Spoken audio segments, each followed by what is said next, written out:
তো hi guys, welcome back my another video. আজকে আমরা নিয়ে আসলাম 8.2 এর ক্লাস 10 এর ট্রিগোনোমেট্রির ভিডিও, ট্রিগোনোমেট্রি সলভ।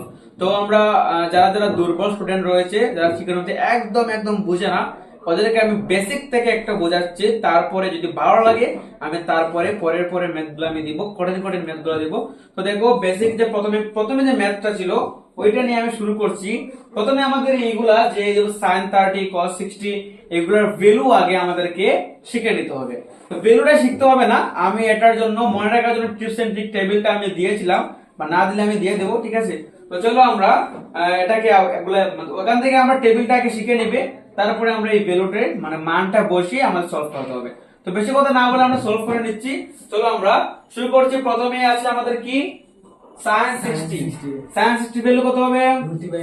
√3/2 কত হচ্ছে?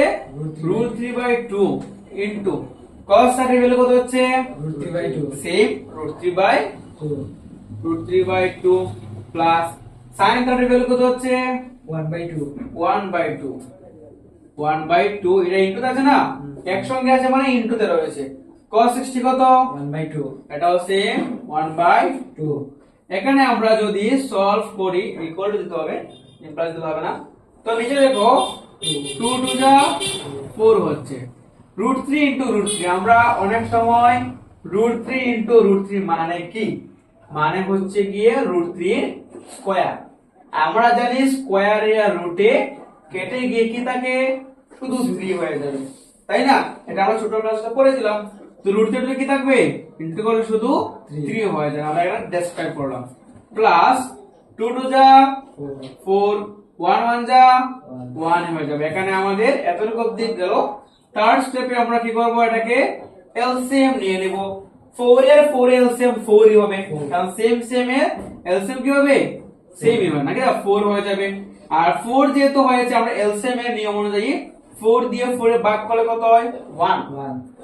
3 1 যা 3, মানে ভাগ করে ইনটু নিচে মানে হরের সঙ্গে ভাগ করে লবের সঙ্গে গুণ করতে হয়। প্লাস 4 দিয়ে 4 ভাগ করলে কত? 1 1 1 যা 1। তো এখানে আমাদের 3 আর 1 কত হচ্ছে? 4। নিচে কত হচ্ছে? 4 4 এ 4 এ কাটা যায়, থাকে কত? 1। তো এখানে আমাদের आंसर হচ্ছে গিয়ে 1। আশা করি ভিডিওটা ভালো লেগেছে।